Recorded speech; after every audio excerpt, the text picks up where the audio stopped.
Hello and welcome back to World Traveler Cooking, where we cover interesting foods and interesting cuisines from around the world.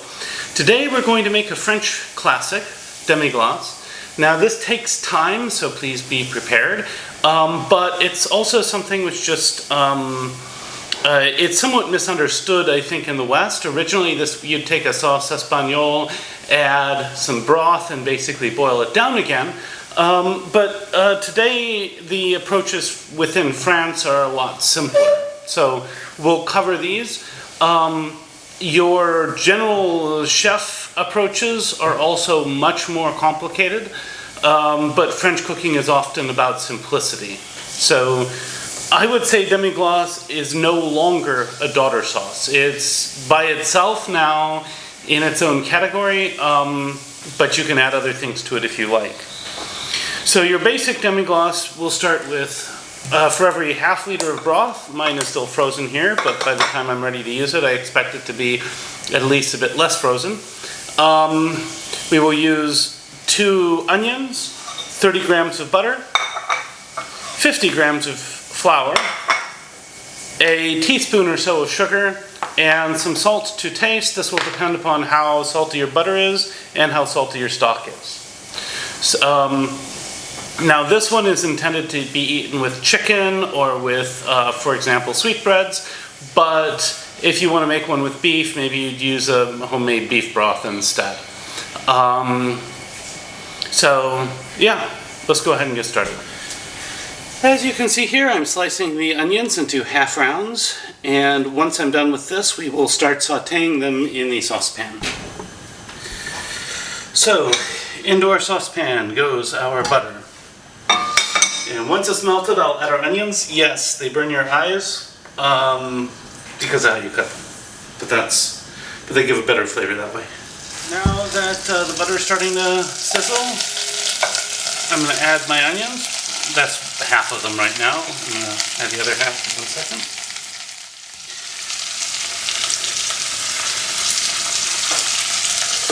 In go the rest. Now we will keep stirring these until basically they become pretty translucent and limp like they are here. And then we're going to go ahead and add our flour. And just stir that in. From here we need to stir it frequently until we get a dark roux. So I have switched to a metal spatula in this metal pan, which I am using to scrape the bottom. But at this point, we're getting a darker and darker coating there, so I think we're ready to move on. This next step is totally optional.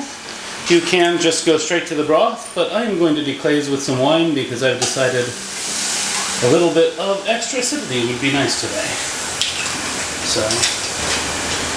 So once that's mostly mixed in, let's go ahead and add our broth. I still have a tiny bit that's frozen, but I guess that'll be okay. And we'll stir this in well. And then we will set this on to cook. At this point I'm expecting the stuff that's stuck to the sides to come off pretty quickly. But it may take a little bit of time once it comes to a boil. Once this comes to a boil, we'll turn the heat way down, we'll let it cook, incorporate all of this stuff, and reduce. I'm actually going to cook it covered for like 20 minutes, and then I'll come back and I'll let it reduce. So it's boiling now. Now sautéing this is a little tricky because we are going to reduce it heavily, but the onions will also absorb some of the salt, so it's actually really tricky. So what we're going to do here is we're going to start with just a taste, and my guess from the fact that the chicken broth isn't very salty, I'm going to start with maybe ½ a teaspoon or so of salt. But if you have a more like a standard commercial chicken broth, maybe you won't need that at this point. So after 20 minutes, it was definitely sticking to the bottom, so I let it rest for a while to sort of pull the stuff off the bottom. You have this really nice brown sauce now, and now we're going to go ahead and let this reduce a bit. At this phase, it is important to keep stirring it because otherwise it will stick to the bottom. So as we are stirring this, you will see that it just becomes thicker and thicker, but it also becomes smoother and smoother. So I think we're getting to the point where I'm going to run this through the sieve now, and then we'll be ready for a taste test. So I put it in a sieve, and I'm just going to run it through the sieve.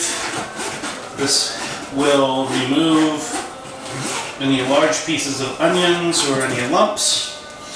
Just to show you, that's what the stuff is looking like coming out. I think this is going to be great. I'll be back when I'm done with this step. And now for the taste test.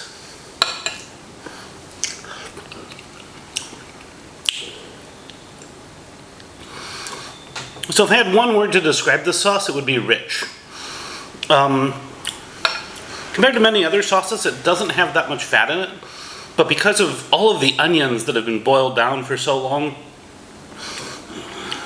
you have all those caramel notes. It's just delicious.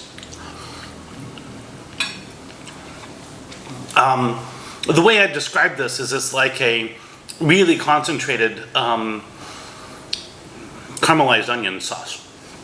Now, if you like this content, you'd like to see more of it, please like, share, and subscribe. If you have anything to say about this video, I'd love to hear from you. At any rate, recipes in the description. Bon appetit, and see you next week.